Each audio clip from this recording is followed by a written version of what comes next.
What's up, everybody, and welcome to the Golf 360 podcast. I'm the host, Pete Popovich.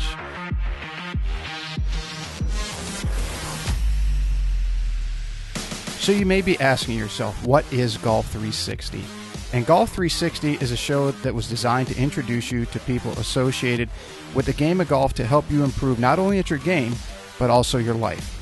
Almost all of our guests are from within the industry in some way, shape, or form, but some of the guests we have are from outside the industry, and it mainly revolves around the business world with a few others scattered in here and there. Now, all of the guests that we have a few things in common. One, they all were highly successful and accomplished in their field. Two, each has something to pass along that will help you in your game and your life. And three, they were all more than willing to give back by passing along the things that they use to help them in their career, and even some of the mistakes that they made so that others don't make them in their journey.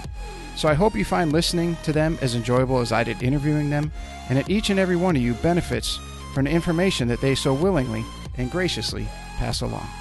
Hey everybody, I want to give a big shout out to a new sponsor of the Golf 360 podcast, and that's Affinity Wealth Management Group. We all work exceptionally hard for our money, and none of us can afford to let that fall into the dark abyss of the big box financial service firms and their jack of all trades and master of none mantra, which basically means you become a number within a cookie cutter model that's also often accompanied by massive fees.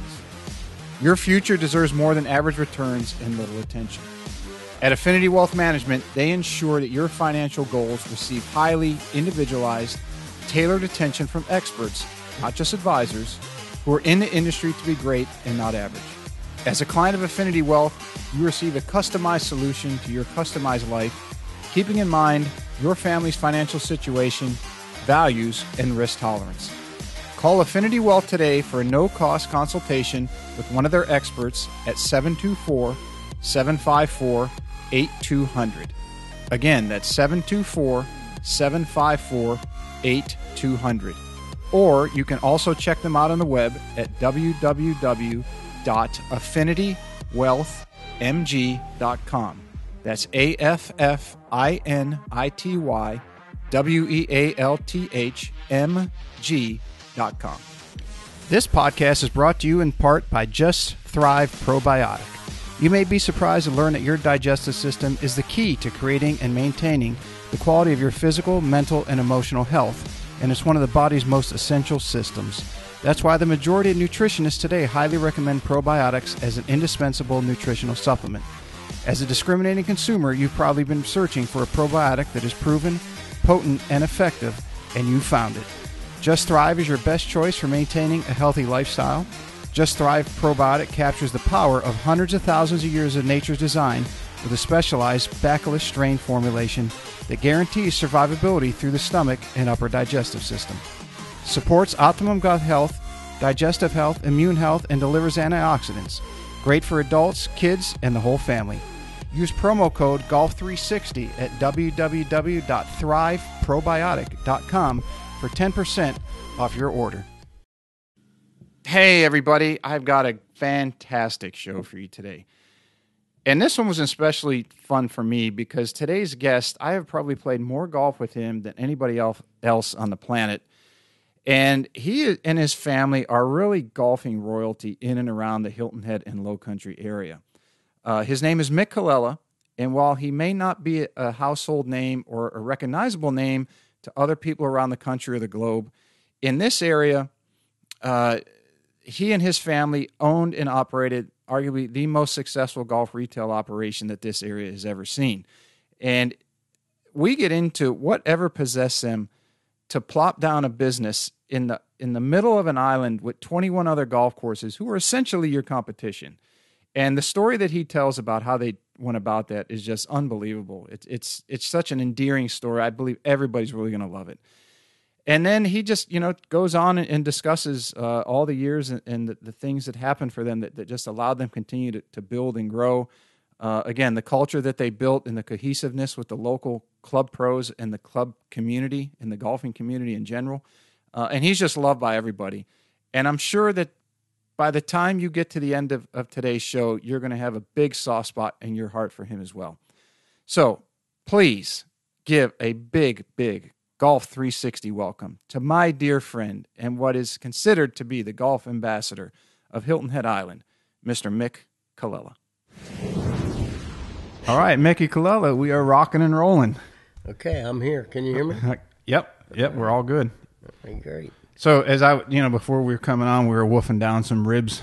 So you heard the Mike Harmon part of the interview, but Mike and I sat down, and this is a testament to the guy kind of guy Mike is. So this is the first podcast I did, and I go over there and call him, and Mike, he said, yeah, come on, love to do it, help you out. So we get going, I get all set up, do the sound checks, all that stuff, and he goes, well, look, if we're going to sit here for an hour or two, because you know how I can talk, then I got to get a glass of wine. You want a glass of wine too? I said, yeah, sure, Mike, whatever you want. Come on, let's go. So I press pause. We go into the grill and we get some wine and we come back and I click, like an old VCR, I hit play. Right. And then we just start rambling on. We're an hour and a half in and Mike's rolling. And I look down at the recorder like that, and it's all zeros. There's no timer. What did you not press? I didn't. Evidently, you have to hit unrecord instead of unpause. So my heart just, it falls out of my chest, and I'm looking at it. And I'm not saying anything, and Mike's talking, and he goes, something wrong? And I didn't say anything. You okay? I said, Mike, it nothing recorded. He goes, what do you mean nothing recorded? I said, the last hour. He goes, how much? I said, none of it.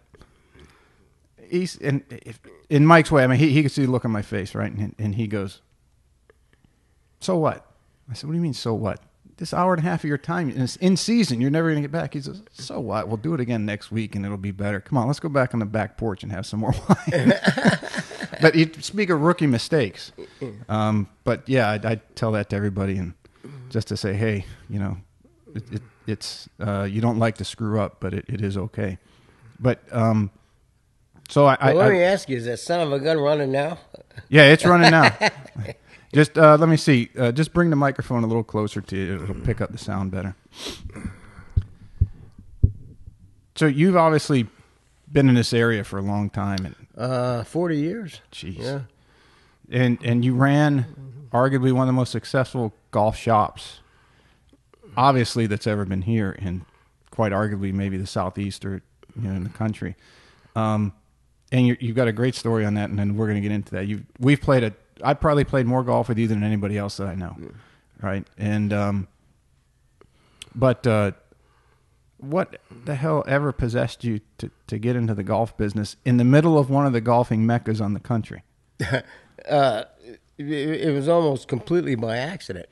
My mother had bad arthritis in both hands, and the doctor had told her about grips that were, designed for that. And so she got them in the mail, and at the same time I said, well, I could probably use grips myself. And I was doing the grips behind the counter of this gift shop that we owned, family business, and that's what got us to Hilton Head.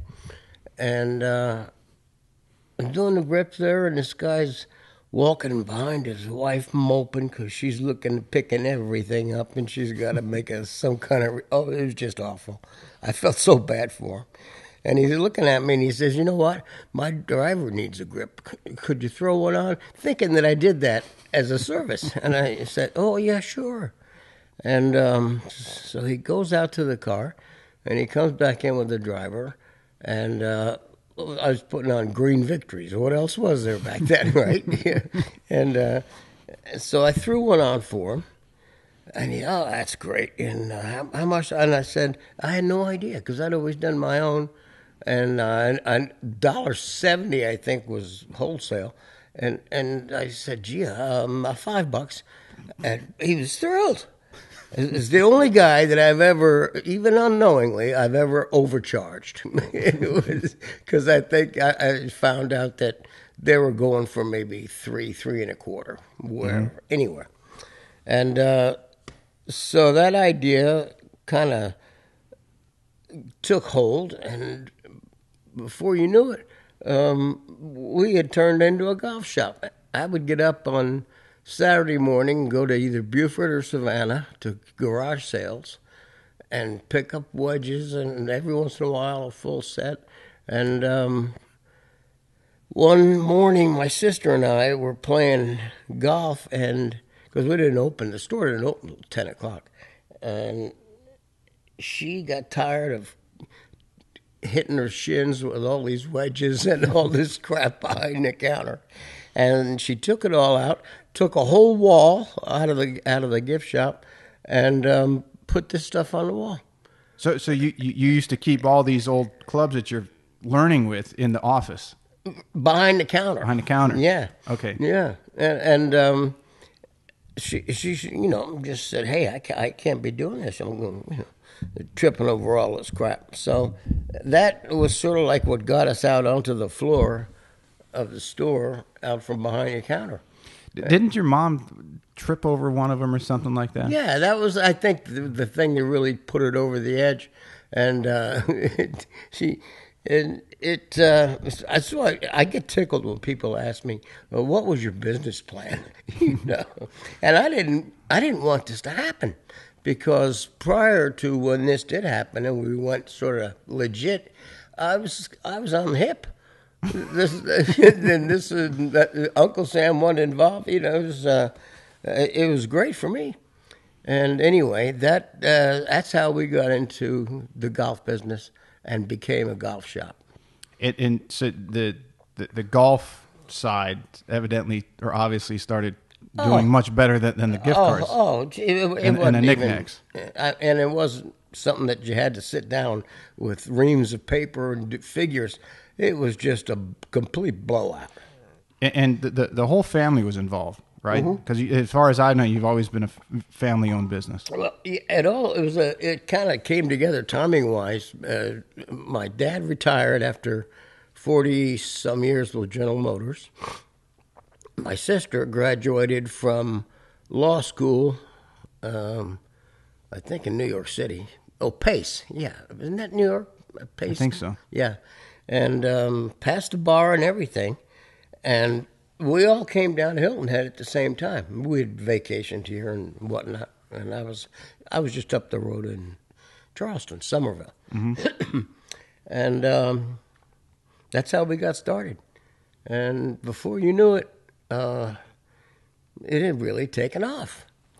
And then one day, this guy from, I can't remember where he was actually, but he was in charge of the whole southeast of the United States for Nevada Bobs. And he said, one thing led to the other, and we became Nevada Bobs. Excuse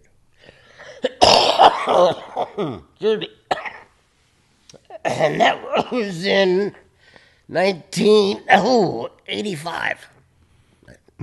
85. And so that kind of like gave us a legitimate way to stock the store.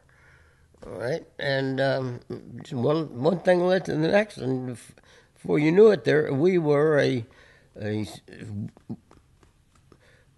established golf shop here on Hilton Head. And the only other one that was there was going out of business or moving or whatever. And we pretty much had it all to ourselves. Yeah, and if you look at it, it's like, well, not then, but eventually, that there were 21 golf courses on Hilton Head Island. I think there are 41 in the county. And obviously back then there weren't that many, but like you said, you didn't have a business plan, because if anyone did, they say, wait a second, you want to stick a retail golf shop in the middle where you're surrounded by 21 competitors and then another 20 off the island? What are you, crazy?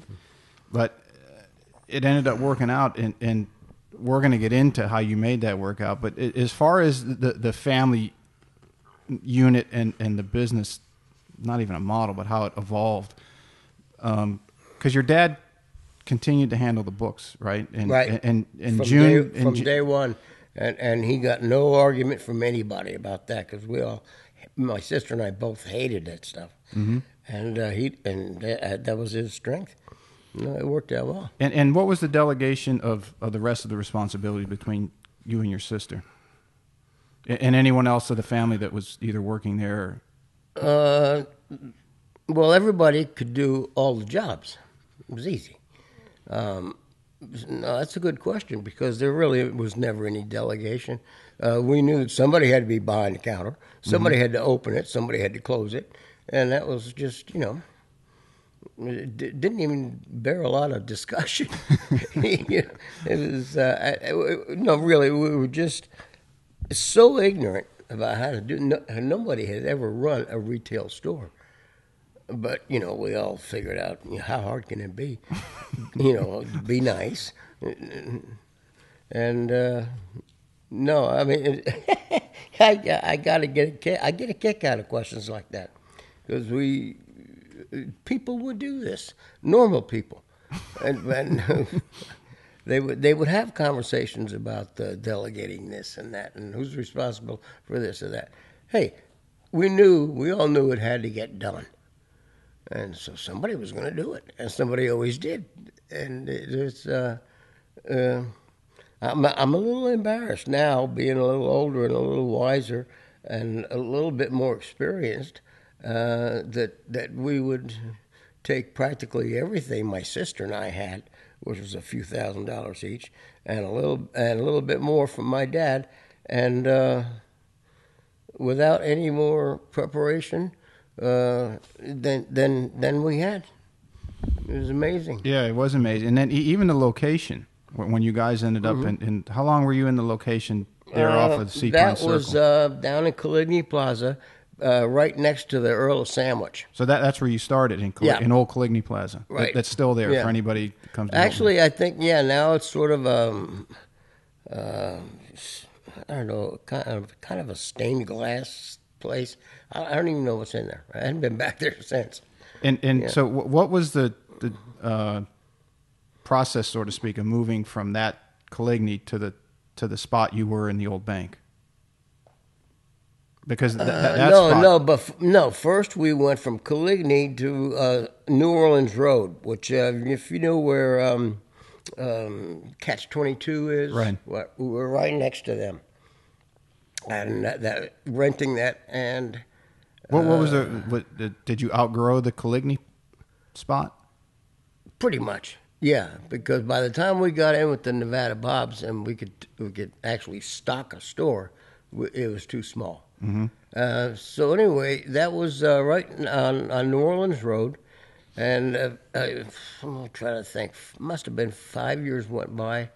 And I was playing golf one day with Spain Kelly, and he said something about First Union was selling this place that they had, which is where we were all those years, and take a look at it.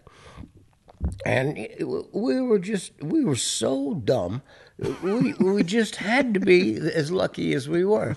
So to make a long story short on that building, it was at 1.25 sale price. We got in there just because we were serious, and they had it on the market for a while. But just being serious, they jumped all over us at 9.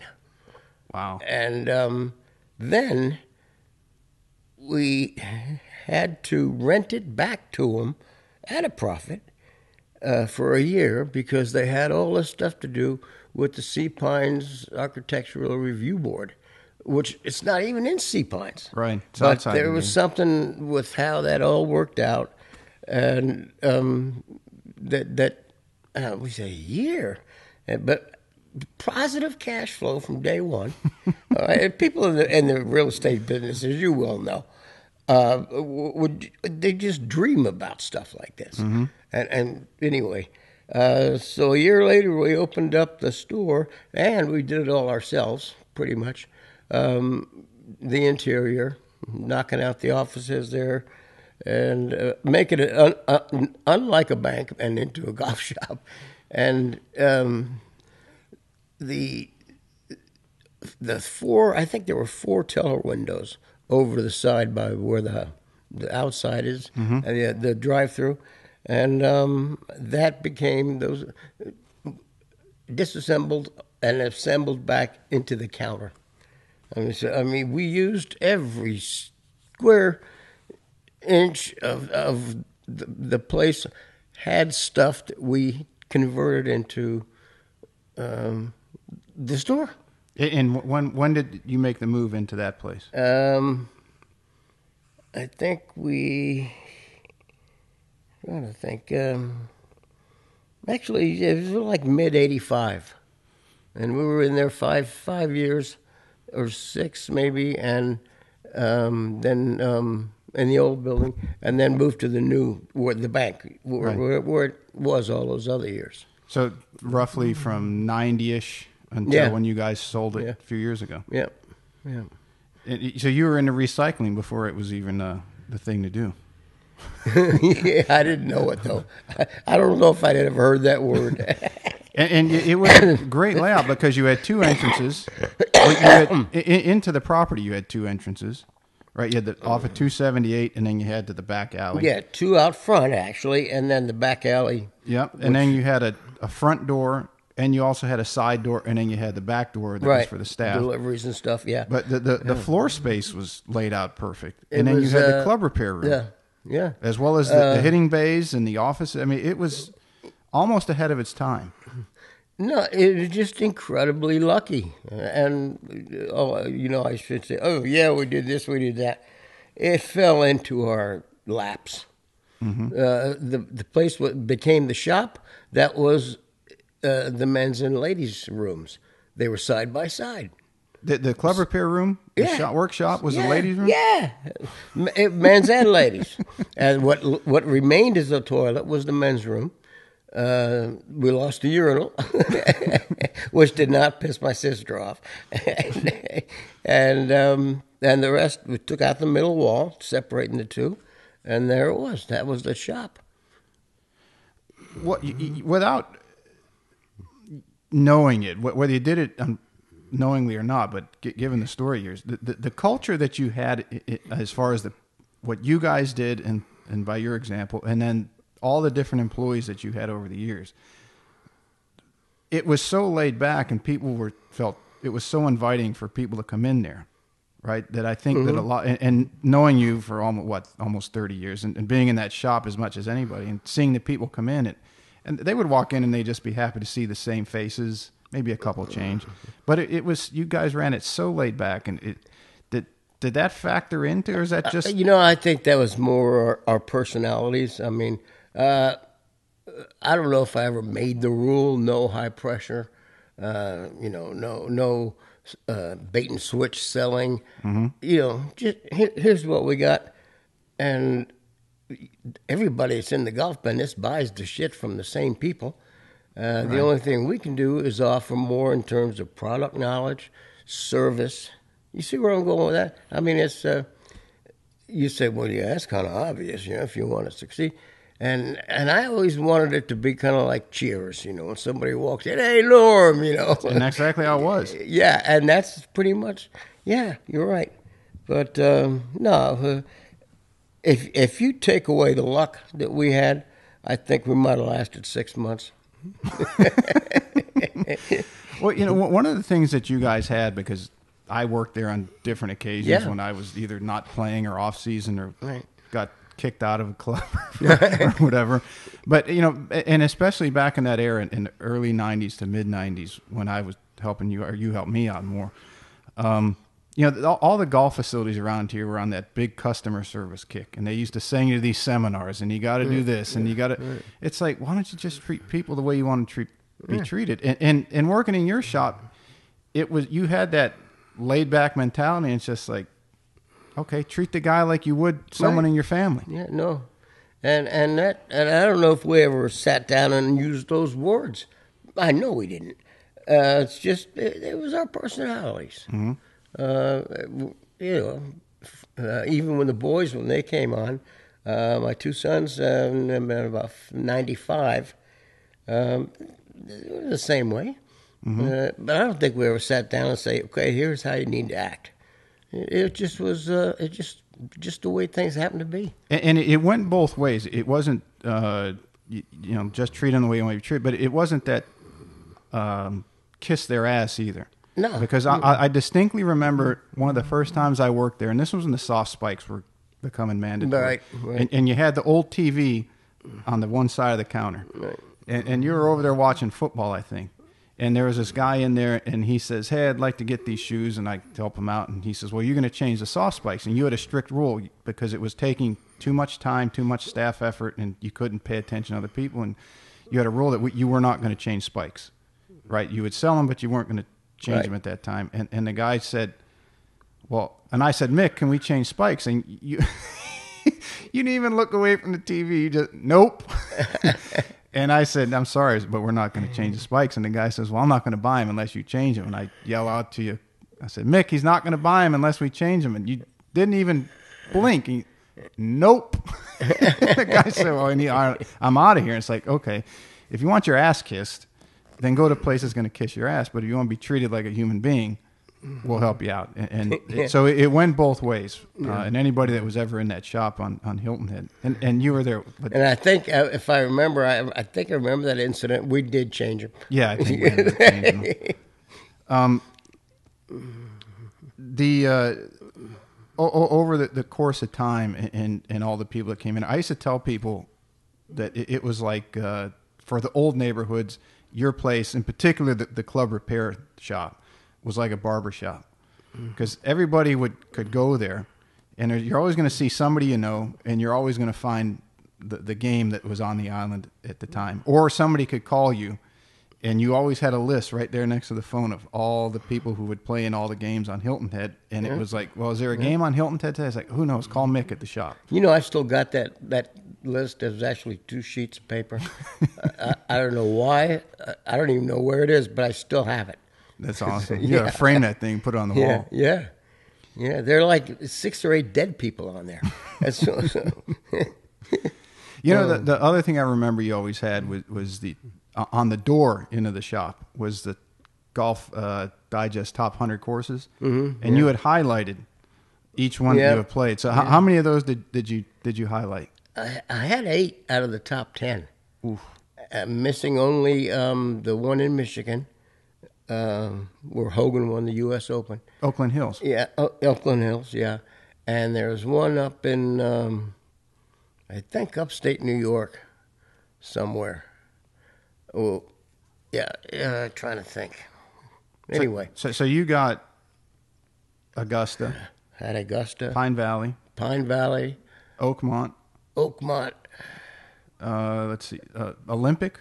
I don't know if it was top 10. But I had Olympic, yeah, and Marion, yep. Oh no, I was very lucky, and especially in that regard, because and my old college buddies who were still more centered in northern New Jersey, I mean, they had friends. That's how I got to play Shinnecock. The one all the way out on the end of that Long Island, oh, God. Maidstone, good memory. And, stuff like that. And Wingfoot, I played Wingfoot maybe half a dozen times. and Garden City, you know. The list goes on. Huh? No, and you go back to Jersey and Plainfield. Baltusrol. It's just incredibly lucky where I played, and it just breaks my heart where I couldn't go around and break 100 anymore. But that was here again, lucky. I can't stop blaming luck on an awful lot of the stuff that's happened to me and us as a little company. Was golf always a passion of yours, or you really enjoyed it, or was it just something else you did to buy the time? I just enjoyed it. And then it became as a way of making a living for 3, 4, 5 of us. Mm-hmm.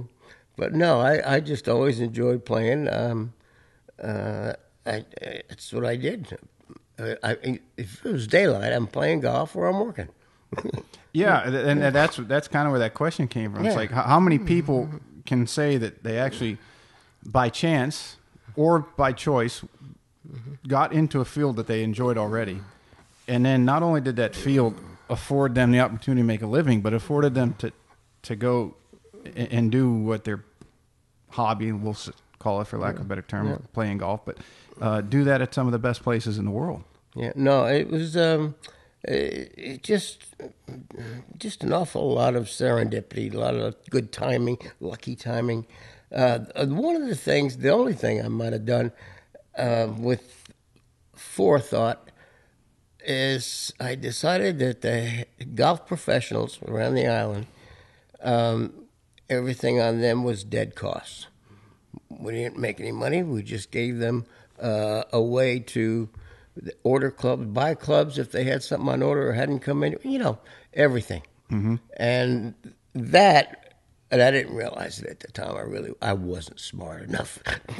But that was probably one of the best moves I ever made. And that sort of got me in I don't know what you'd call it, because I never paid for golf, could play anywhere, and did. And always invited, always had my hand on my wallet, just, not like I expected anything. But that just turned out to be one of the nicest sort of greasers of business.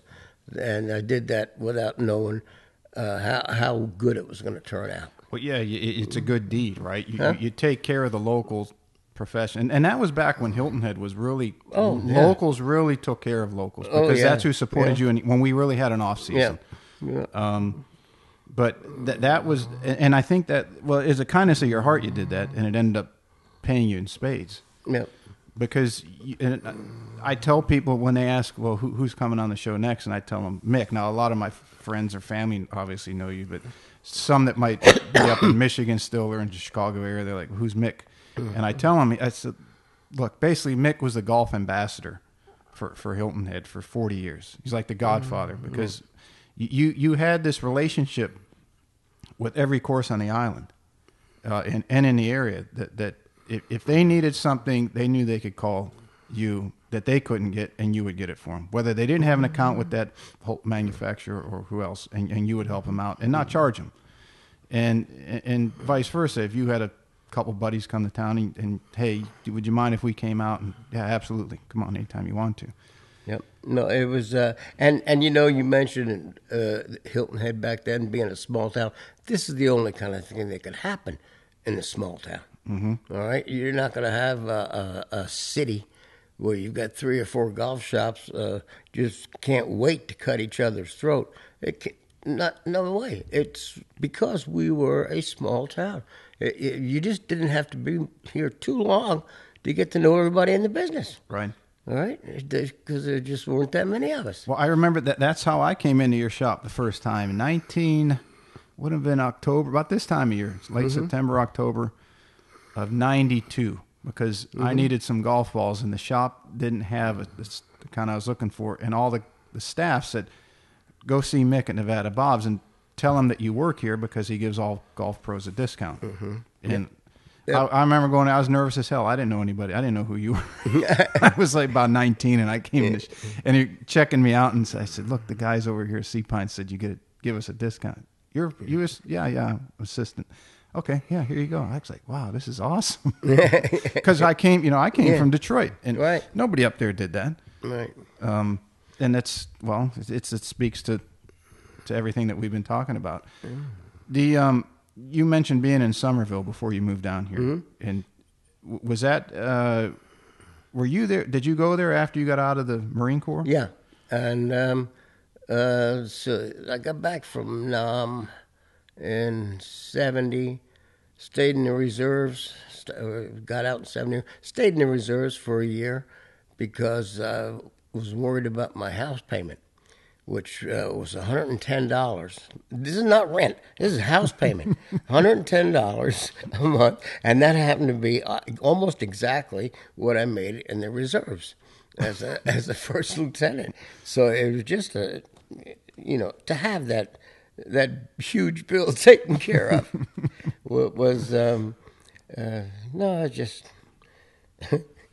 Anyway, I was in the car business there, managerial in the car business for most of the 70s.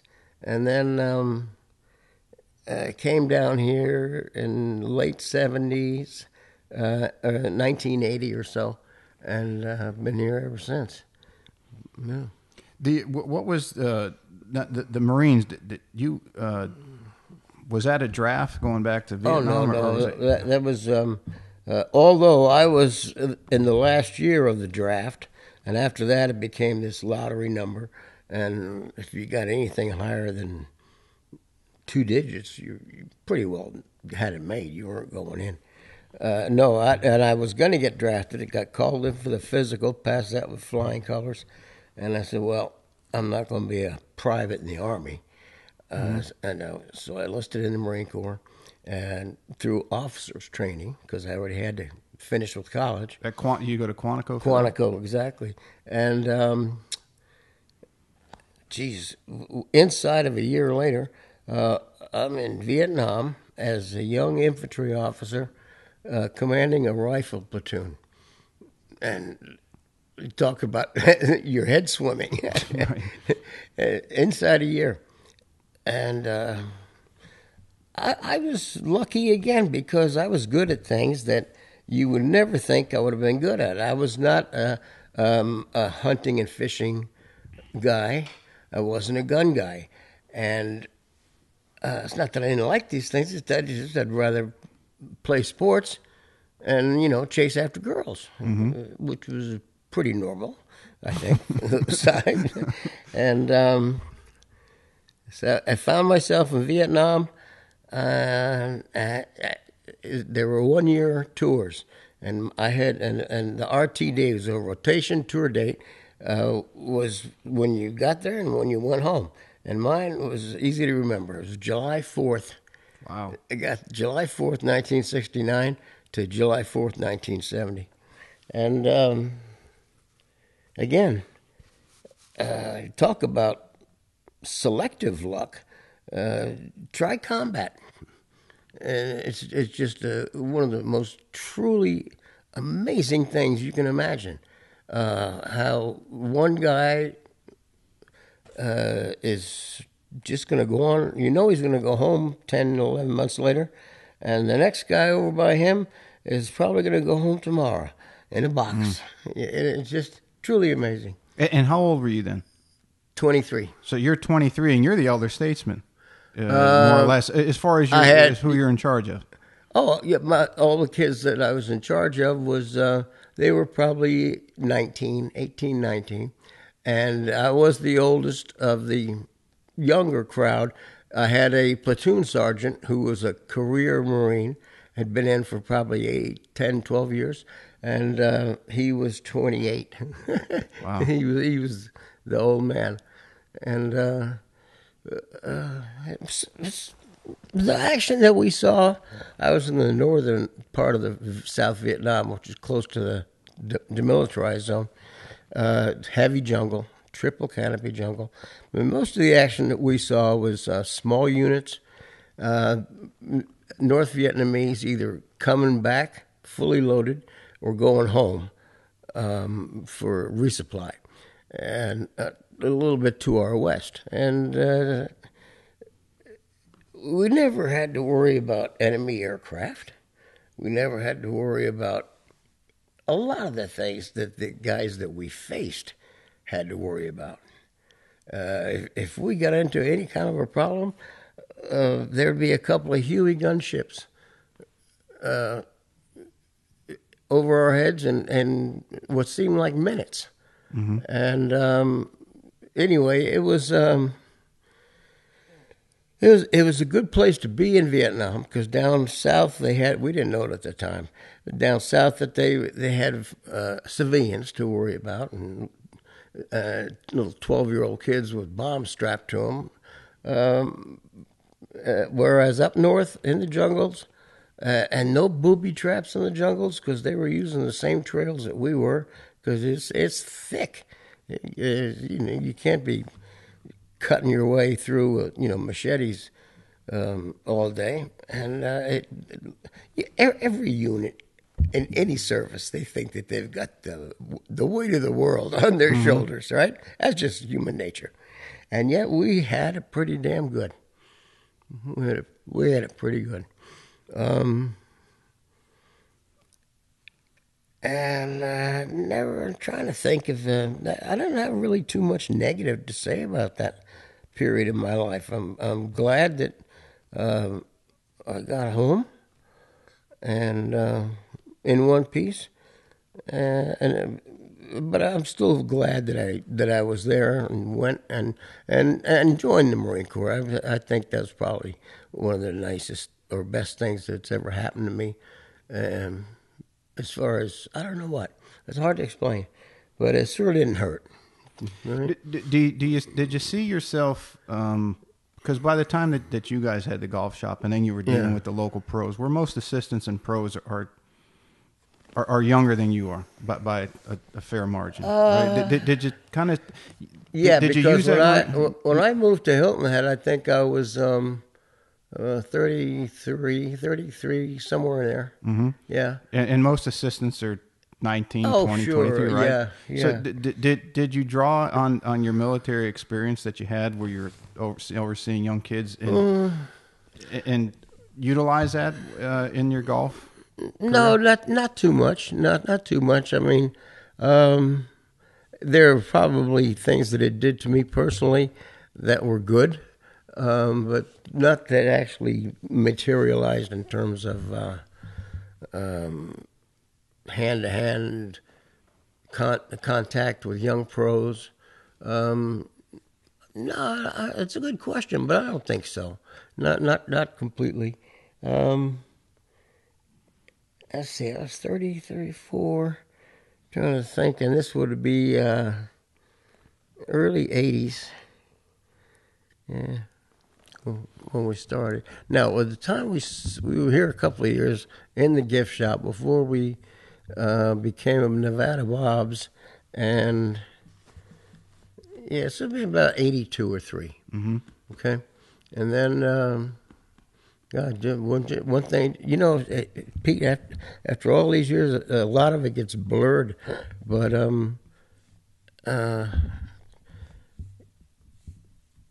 it went quickly in so many ways, and there are just things that happened that were formative that I had forgotten about.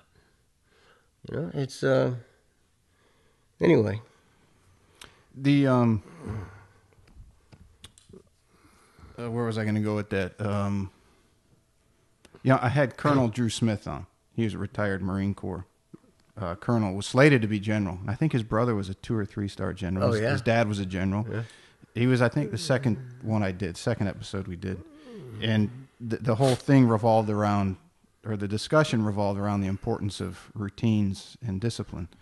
And you know, he had the same discussion with me that you did. It's like, when I asked, hey, you want to come on? I got this podcast. I said, well, I don't really know. What the hell am I going to do in a podcast? I don't know how I'm going to, who wants to listen to me? But so the Colonel and I had lunch one day, and I told him, I said, well, Colonel, let me explain it to you this way. I said, you play golf, right? He said, yeah, big golfer. I said, you have a pre-shot routine? He said, yep. I said, do you stick to it? Not as much as I should. I said, okay. What organization is known around the world to have the best discipline and routine? And he just started laughing. He goes, okay, I'm in. Did that help you in your routines and discipline? And when I say that, I want to preface that with, you were known to be able to get dressed in the dark, because every day you'd wear a white shirt, golf shirt, and khaki pants. Yeah. So was that part of your military training? I wouldn't be surprised, because I don't know if I ever sat down and had serious thoughts about my wardrobe, but I wouldn't doubt it.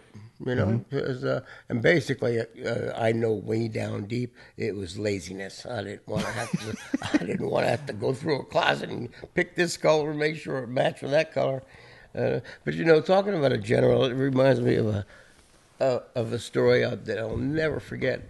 And hang on one second. Just turn that microphone so everyone can hear it. Just make sure it's pointed at your... Oh, yeah. You're good. Okay. You go to Quantico for OCS. That's like boot camp, 10 weeks, 11 weeks. Officer Candidate School, Yeah. for those of you. And then you've got about 20 weeks, 21 weeks of what they call basic school. And this is learning how to do all the stuff that officers do, artillery, talking to aircraft, the whole thing. And well, as we were getting to the end of that, and we had all been commissioned second lieutenants right after boot camp. So, so after that, you got basic school, and we were getting towards the end of that, and we had altogether a 3-star general come down and give a little speech as we were, getting towards the end of our thing. And I said, "Holy crap! This is like a god. We hadn't seen anything bigger than a colonel." And this guy had a chest full of laundry. I don't know where in the hell he'd been, but he'd fought every war we ever had, and it was just really cool. And when he gets to the end of his talk, he goes, "Lieutenants, I'm going to leave you with one thing." And he says, "When you find yourself up to your belt buckle in horse shit," and we were a little shocked, to hear the language. He said, "When you find yourself up to your belt buckle in horse shit, look around, because somewhere nearby there's a pony." and I just will never forget that. And if you have that attitude, even pretty dark situations, there'll be a little light always at the end of the tunnel. Mm-hmm. Anyway, but no, is the answer to your question, and possibly subconsciously, where you are not even aware of things that have happened to you in a formative way from certain experience that you had or went through. So no, the answer is no. When you talk about discipline and things like that, Right. At least not with me. You would, when I was in the process of getting the 2 dogs we have now, and I'll never forget, we were playing golf one day, and I asked you if you ever had a dog, and you thought for a minute, and you said that no, and you told me the story, and it really led off with, it was the only time you ever violated an order. Can you tell that story? With the shepherd that you guys had. I didn't violate an order. What do you Well, mean? it was you used somebody's name or something that was supposed to be coded on the radio talk. No, those weren't orders. Those are just protocols, I guess, that everybody observed. Mm-hmm. And actually, it was the colonel talking to me that violated, because let me go back. We were out there, still hot, and it was still hot, so it must have been like maybe August, and middle of nowhere, and in the rear they have people that aren't assigned to units like ours, where you're out there every day, and that's where you live, that's your home. And one of the things, like, they'd send a preacher out one day. Hey, Jesus, and I said, well, and they're pretty much a pain in the ass, but you deal with them. And this preacher is like, rank-wise, is a major. And so we're crossing a little river, before we're going to our night position, and he's wanting to baptize people. I said, come on, But you see what I'm saying? So we had this young corporal with a dog. And dogs can be very valuable, mm-hmm. and in terms of sniffing out whatever. But anyway, he's along with us, and it's hot. And I think it was like 115 or something like that, and the dog gets heat stroke. And this is pretty much it. And this is, I think he weighed 105 pounds or 103 pounds. This is a big dog. The beautiful German Shepherd, rust-colored. Anyway, So I'm back and forth with the radio because I'm trying to get this dog medevaced. There's no other way. We had just gotten resupplied, so everybody was carrying a full complement of ammunition, food, and this is in the sea ration days, cans that, but rather than the little meals ready to eat, that you just add hot water. And so I'm sitting there, and the guy's saying, I said, no, listen, you don't understand. And I let go of the key on the microphone. This is as you're talking to the colonel. I didn't know it, but that's who got on the phone.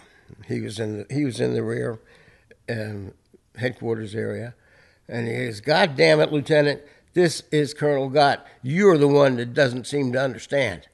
And I'm looking theatrically at that headphone in my hand, and I say, because you never swear on the radio, believe it or not. You never give rank. You never give a proper name, okay? And I know he's doing all this to make sure and get my attention, because the second lieutenants don't ever talk to battalion commanders. All right, he's a lieutenant colonel, and I'm going, oh yeah. He said, listen, and you are about to be in a shit sandwich, because about a half a mile over, there was like a ravine, another finger. Half a mile over, there were North Vietnamese heading home for resupply. I mean, like a battalion. We are at the most 42, 43 people. Over here is the Marine platoon, and over here is a battalion. A battalion, I don't know about them, but us could be up to like 1,200.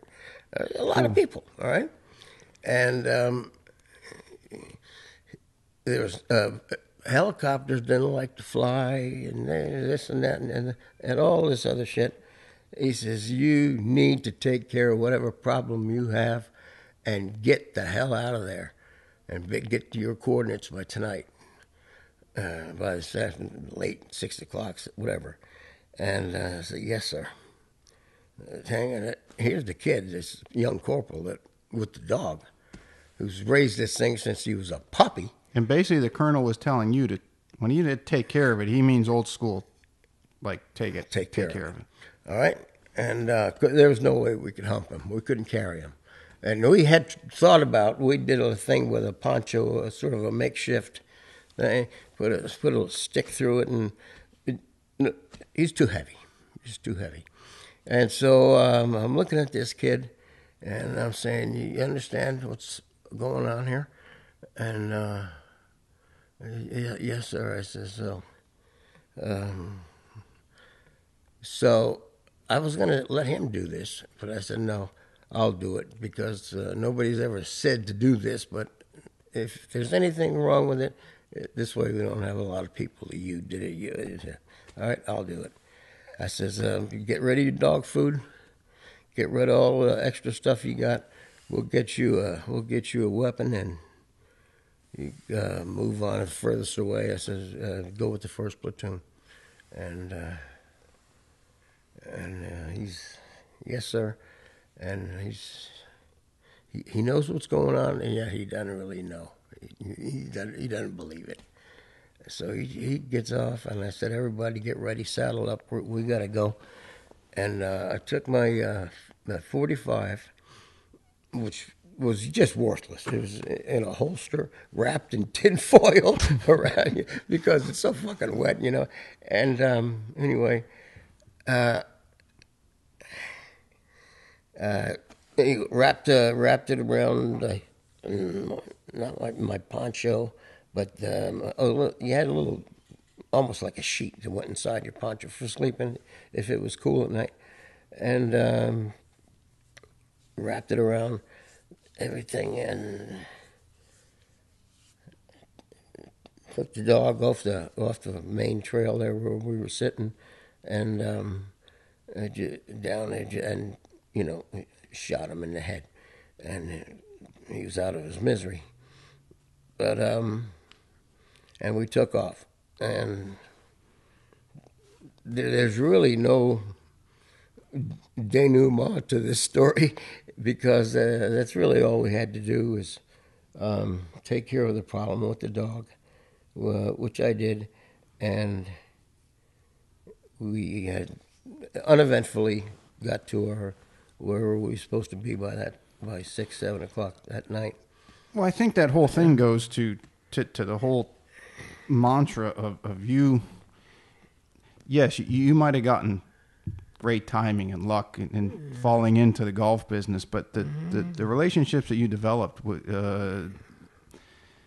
golf pros just don't follow somebody for the sake of following them. There has to be a reason, and there was purpose to I asked you that question because I wanted to try to people to understand. You had that at a young age. You were not. What I mean is, you were not going to let some young kid who you were supposed to be the leader of have to go through that, and you took it upon yourself to do it. The same way you didn't have to give the local PGA contingent discounts or wholesale, yet you did. So I think it speaks to the character of you and as a person. Well, it's funny you should say that because the Marine Corps said that. Looking at when I was applying. Captain of the soccer team in high school, co-captain of the soccer team in college, natural leadership. I had no idea what they were talking about. So, yeah, okay. But yeah, no, I guess. And, because you don't like to say shit like that about yourself. I had no idea I was a natural leader. But you're right. You're right. Anyway, well, going now, if we transition back to the golf shop and being in the golf business, what were some of the if everything kind of fell into place in 40 years, everything's not going to fall into place all the time. What were some of the bigger challenges that you guys faced that you worked through or came up with a solution that turned it around and got things going again?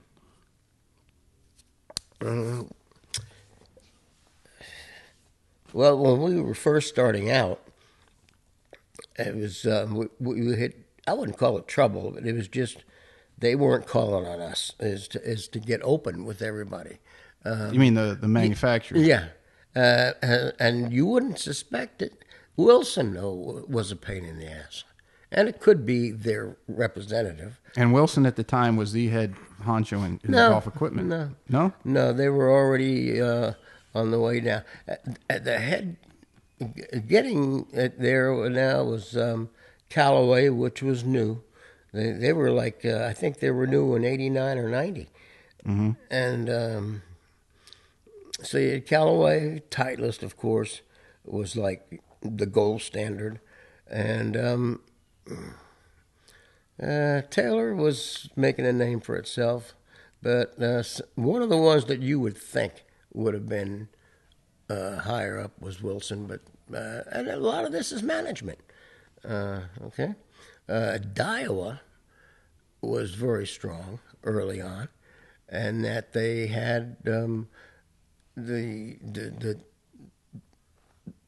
first big-headed driver, which now looks like a 3-wood, but right and.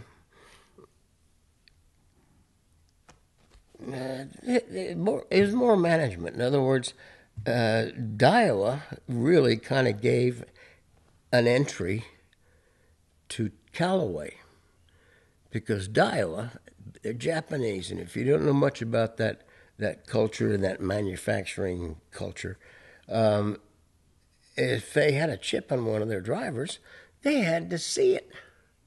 Luckily, you didn't have to send it to Japan. Their main thing in the U.S. was in California. But you had to send it to California. It would take them, whatever, a week, 10 days, and then they had to send it back. And Callaway is looking at this, and here's what you do. There's something wrong with your Callaway driver. Take it to your store, exchange it for a brand new one, and go about your business. Meaning, if you're a consumer, take it to a store Right. like you. Right. And with Daiwa, I mean, when you start comparing that to what I just described as Daiwa's procedure, Daiwa didn't have a chance. So what would you have to do? I bring my Callaway in. I call the company. They say take it to Nevada Bob's on Hilton Head. Right. Right. So I bring it to you. If I have one in stock, I give it to you. We shake hands, and you're not only happy, you're tickled to death. Especially if you're here on vacation, Right. playing golf for a week. No, it was just too easy. Then I would take his broken driver or whatever was wrong with it, put it in a box, send it to Callaway on their nickel, because I'd get a call up and get a I can't remember the name now, UPS call tag or something like Right. that. Okay, but that type of attitude, Callaway was just so smart to take that and make it like their big selling point. Okay, and there are other examples like that where the old guys just weren't ready. They just weren't ready. Yeah. It was a kind of a paradigm shift in the industry. Yep. No, it's amazing. The what would you say that were some of the things that you learned about running a retail operation? About running one? Yeah, that the average person out there might not understand, because you were obviously in it for 4 decades. Yeah, this is going to go back to a little bit what we were talking about before, just our personalities. And I said we never really looked up, how do you do this or what? Not that everything came naturally to us. It just wasn't that fucking difficult if you had the right attitude. And if you had the right attitude, there really wasn't too much that would take you by surprise. An awful lot was common sense, and again, the desire to treat and be treated in a certain way, really more important than... I know what you're looking for, possibly a technical kind of little trick or this and that. No, it just wasn't. You stuck all those years. You stuck with this just common sense and yeah. And even in ordering, how did you determine what to order?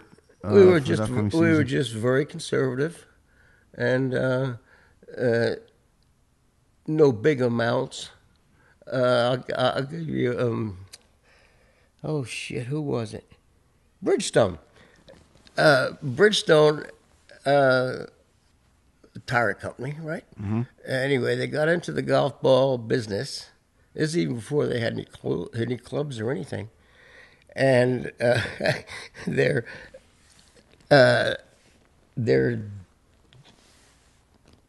pitch to all new customers, possible accounts, was 144 dozen golf balls and a set of snow tires. Well, forget the snow tires. I never, ever, even on the last day, and 20 years later, never ordered 144 dozen golf balls. Now, if I got a store in New York or something, possibly. Anyway, they just had no idea. They thought everybody would do it. Anyway. Well, they obviously figured it out. Yeah, because they're still around, and they were always a good quality company and not easy to do business with. Be honest. Yeah. Because you spoke to Daiwa being a Japanese, and their culture is to do things very specifically, and now Bridgestone was Mizuno, because you played Mizunos for a number of years. Were they similar? Were they similar in that it was difficult? No, they were cut above everybody else, and they didn't even consider getting into what had become known as game improvement clubs. They made blades, good looking, actually beautiful forged blades, and that was who they wanted. But then you get up to where you got to have numbers to make it in this world. Excuse me. And they realized that they had to get more of the market, and started going after the game, which was all fine because they make very good stuff, and they just always made really, really good stuff. Who were some of the better companies to deal with it, or would that come from the rep and the relationship? It would have a lot to do with the rep. It'd be easier for me to remember which ones were a pain in the ass, because a lot of them might have gotten into the golf business and thought just about like we did. Treat people like you want to be. It's just not rocket science. But anyway, Nike was always a pain in the ass. Is that right? Yeah. Was it just that they got in and they thought they were going to bulldoze the golf industry like they did other sports? No, they had just certain ways about themselves, and the way that they wanted you to order and when and this and that. And they were just, I'm going to say, pain in the ass, because that's really what I remember. And there were others that just weren't as good. I don't know if any of them just jump up and bite me to thinking about it in those terms. Well, I was always disappointed in Wilson. As a young guy, I had Wilsons, and because everybody did. There are only like three, Wilson, McGregor. And was it Dunlop or Spalding? Spalding. I don't know. I said into Spalding Blades.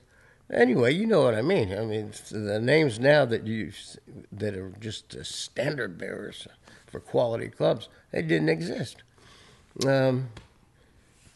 So yeah, we never liked dealing with Nike. They might be the only ones. Echo was sort of a pain in that they liked a certain amount of product placement input, in which you say, I'm not gonna do what you're saying. I'll put this shit over here where I want it, because they're gonna send me the bill, But nobody that's a pain in the ass, unless you're an exception like Nike, stays in business for too long. Well, Nike didn't stay in business too long in their golf division. That's right. They're gone. That's right.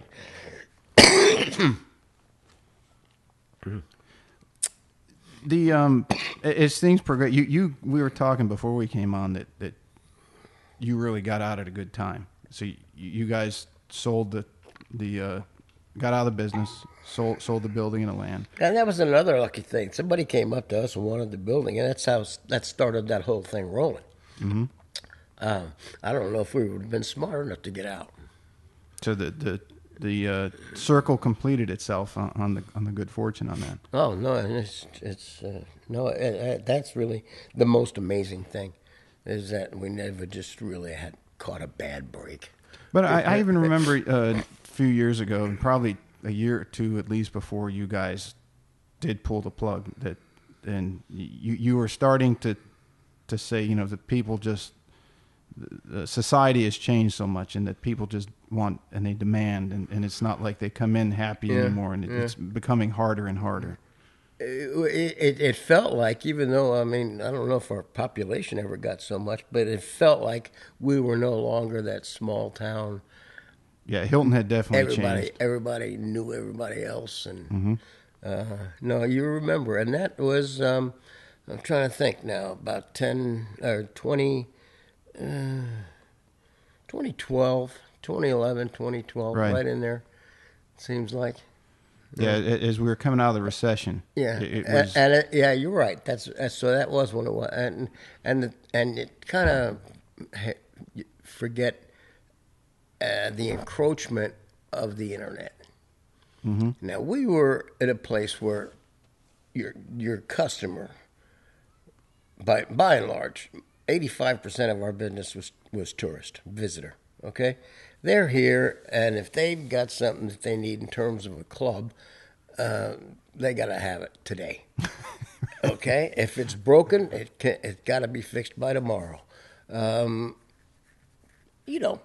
which is a lot luckier than somebody who's sitting on this same old corner back home. Mm-hmm. And like 2008, the recession hits, and nobody's doing anything anymore. You say, holy shit, what happened? Well, you've got people here at that time, which we did, that had made their plans 6 months ago. Already paid and for. And sent the guy a deposit or half of it, and they're here. And another bit of good fortune when you look at it. We never really had that break, stomping, skid mark, slow down to go through. Whereas back home, people are closing doors. Right. People that you've met and know, and et cetera. Yeah. In looking back on the 40 years career in that, is there anything that you would have changed if you could go back and change it?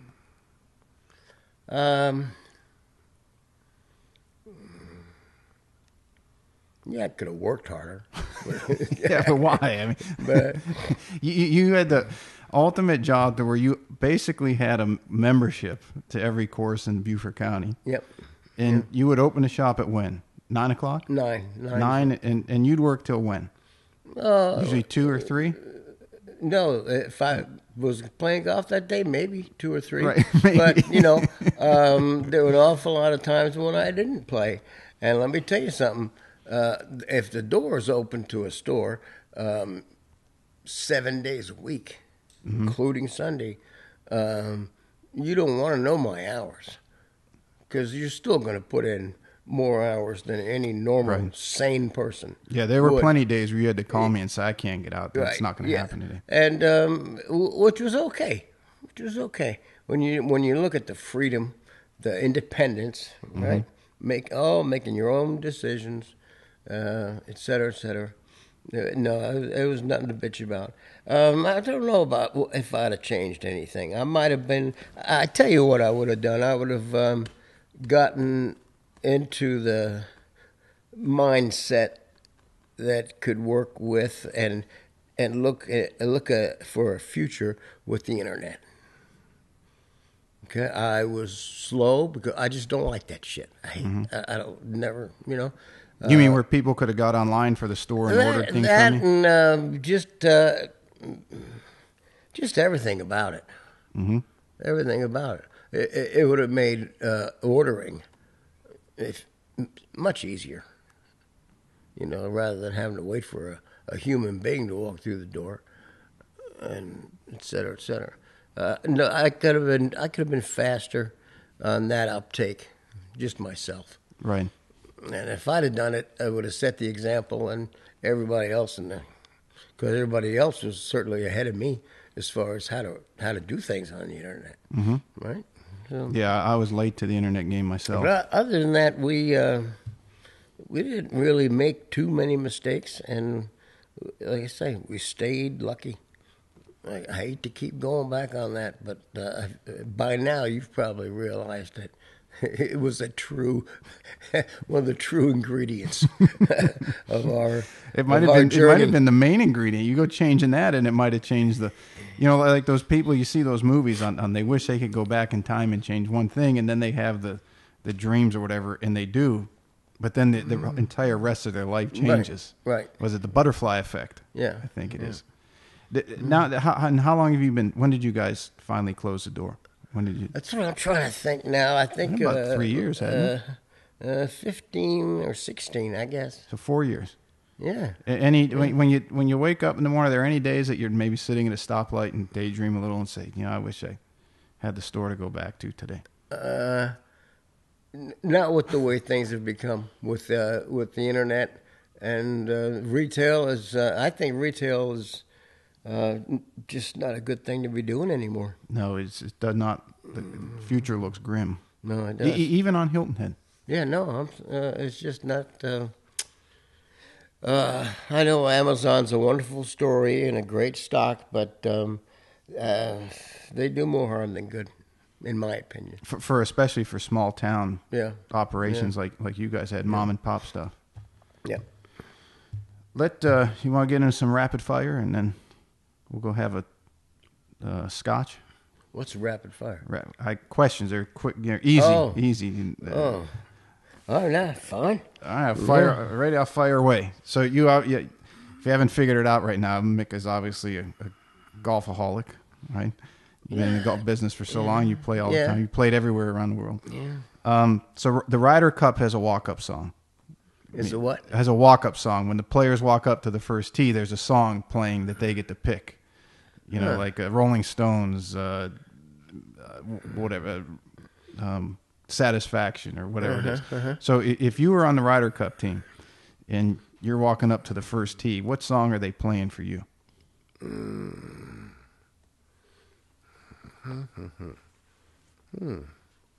It would have to be something Leonard Skinner. Let's see. Well, that's a good question. I don't know.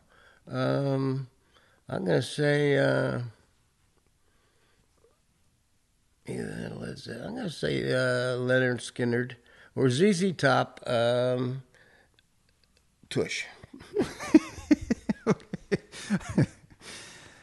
All right.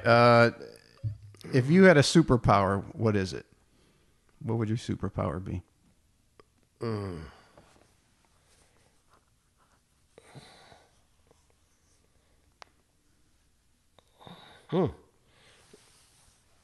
This ain't rapid fire.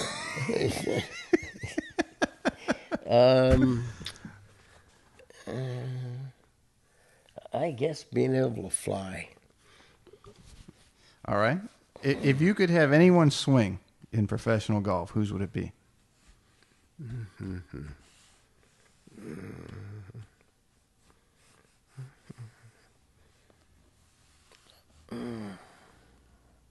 Fred Couples. That's a good. When I interviewed Scott Perrell, I said, who's the coolest guy out there? And he said, yeah, Freddie's still the coolest. Oh, right. He's just cool guy. Just oozes cool. When you're playing and you miss a shot, what's your go-to word? It could be any, because I've always been fortunate enough not to lose it on the golf course, and the reason being that I don't want to fuck up the day of anybody that I'm with. I was taught that by somebody. I don't know who. The pro when I was young, maybe a kid, but it's just not to ruin anybody's day. That's interesting. I had Randy Soma was on. He's a Fortune 50 CEO, retired, and he told the story of his. He was a pretty decent junior golfer, and Randy's about your age. He grew up in Pittsburgh, and he remembers his dad took him golf, and he threw a club one time, and his dad said, "Don't do that again." And his dad was a waiter. I mean, and he took his day off to go play golf. His dad loved golf and took him with. And a couple of holes later, he threw a club again. This is on the front nine. His dad said, "Go get it." And he went and got it. He said, "Let's go. We're going home."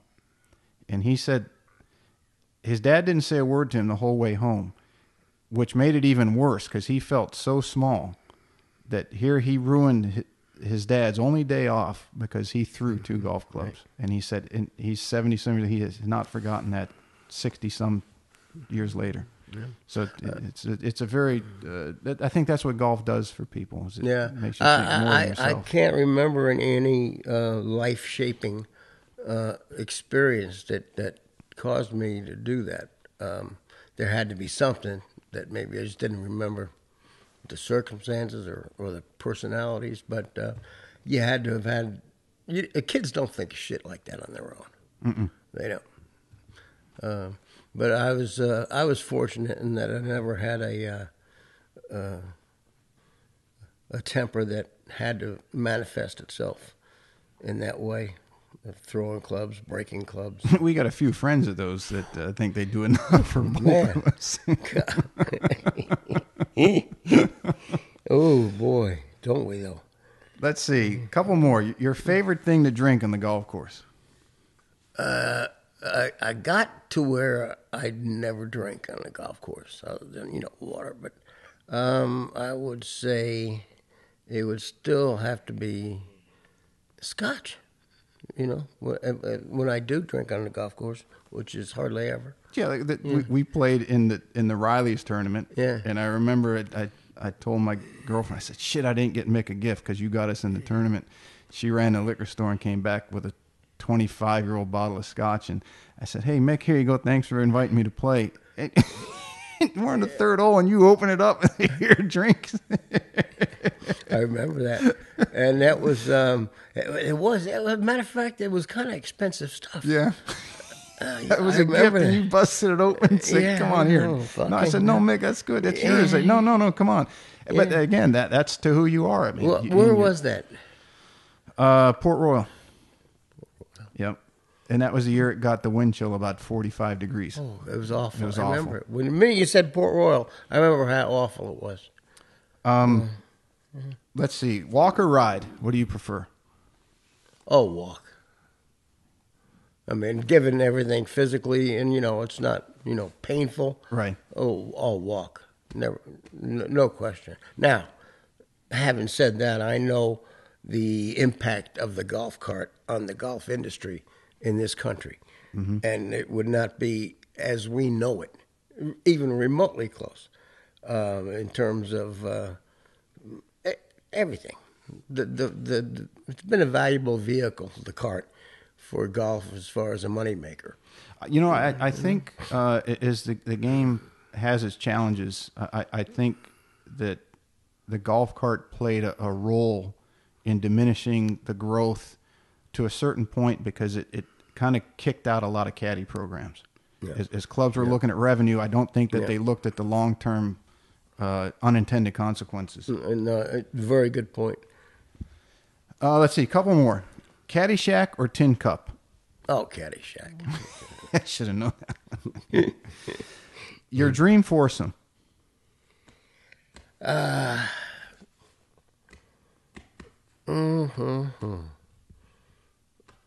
Bobby Jones, Ben Hogan, Jack Nicklaus, and me. What's the bet going to be? And what's the teams? What's the bet and what's the teams in that one? I think I'll take Hogan. That'd be a pretty good one to watch. Yeah. And then the greatest of all time, Tiger or Jack? Oh, boy, it's so tough.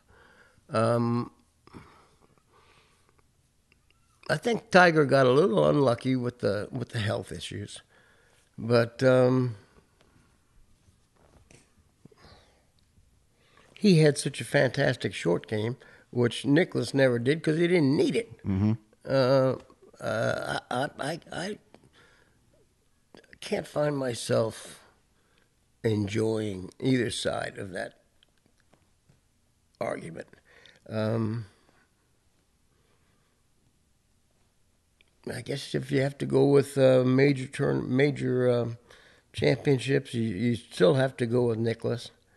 But it's kind of hard to ignore Tiger's record, especially when you look at 2000, the 4 majors in a row.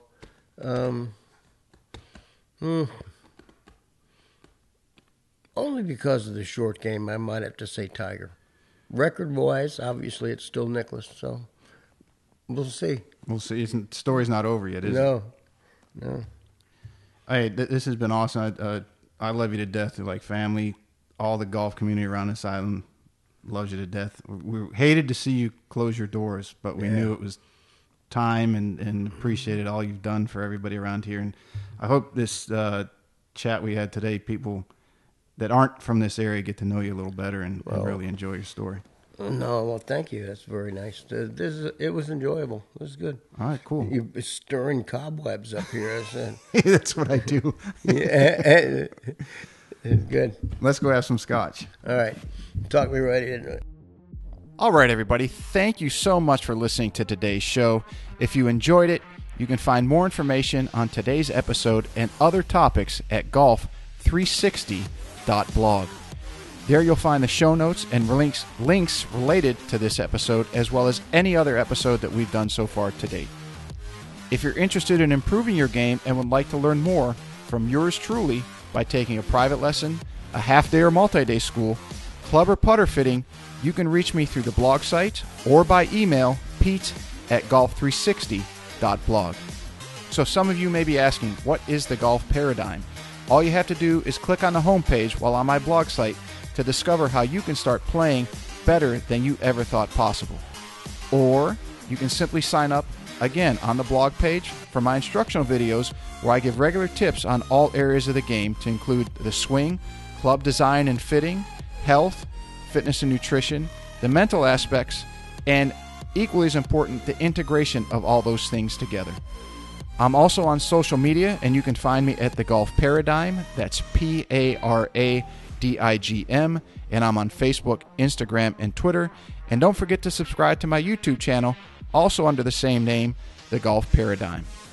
Facebook is usually the best way to reach me for questions and or comments, and I look forward to hearing what all of you have to say. This podcast is brought to you in part by Old South Golf Links. A short ride across a bridge from Hilton Head Island is one of the area's finest golf courses and a hidden treasure. Set up on towering pines and ancient oaks with sweeping marsh vistas, truly makes Old South Golf Links a one-of-a-kind golfing experience. The Clyde Johnson design was named one of the top 10 new public courses when it opened, and it also takes full advantage of the natural beauty of the Low Country. Old South is a fun and unique challenge for golfers of every skill level and a favorite of both locals and visitors. Whether it's your first time here or you're a regular, you'll be treated and feel like family. From the bag drop to check-in at the fully stocked pro shop with both men's and women's apparel, to breakfast or lunch before or after your round, the staff is always ready and willing to help. Experience for yourself why Old South is one of the premier golf courses in the Hilton Head area and why it will quickly become a favorite of yours too. Visit them in person or online at www.oldsouthgolf.com, or to make it tee time, simply call the pro shop at 843-785-5353.